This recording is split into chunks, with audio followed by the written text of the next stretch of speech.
So finally 1 মাস প্রচুর পরিশ্রম করবার পর আজকে হচ্ছে আমার লাস্ট ডে অফ এক্সাম। আজকে আছে ফার্মা এক্সাম। চলো রেডি হই। এইভাবে চুল নিয়ে গেলে তো আমাকে একদমই ভাইভাতে ঢুকতে দেবে না, তার জন্য সবার আগে চুলটা খুব ভালো করে বেঁধে নিলাম। And after that white coat is must. White coat ছাড়া তো মানে ভুলেই যাও ভাইবার কথা।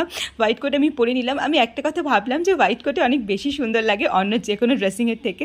যাই হোক, এখন নাম, রোল নাম্বার আর ইয়ার লিখে আমি বেরিয়ে পড়লাম ভাইবার উদ্দেশ্যে। এটা একটা প্রো টিপস, ভাইবার জন্য কিন্তু মাস্ট এটা করো। তারপরে ব্যাগ গুছিয়ে নিলাম। টানা 1 মাস এক্সাম দিয়ে এতটাই এক্সস্ট হয়ে গেছি, কিন্তু আজকে বেশ খুশি হচ্ছে। এই দেখো, এটা হচ্ছে ক্লাসের মধ্যে সবাই, কারোর পড়া হয়ে গেছে, কারোর পড়া হয়নি। বাট একটা কথা তোমাদের বলবো, এই জায়গায় আসতে গেলে কিন্তু অনেক পরিশ্রম করতে হয়, তাই জন্য তোমরা চেক আউট করতে পারো টার্গেট ব্যাচ নিট প্রেপের তরফ থেকে। অ্যান্ড এখানে তুমি যেমন পেয়ে যাবে DPP generator, target setting option, সেই সাথে ফ্ল্যাশ কার্ড আর অনেক পিওয়াইকিউ আর অনেক কোশ্চেন প্র্যাকটিস করবার অপরচুনিটি, ফিজিক্স, কেমিস্ট্রি, বায়োলজির জন্য রেগুলার কোশ্চেন প্র্যাকটিস করবার সুযোগ এবং মক টেস্টের ব্যবস্থা। সো তোমরা অবশ্যই চেক আউট করো। ডেসক্রিপশন বক্সে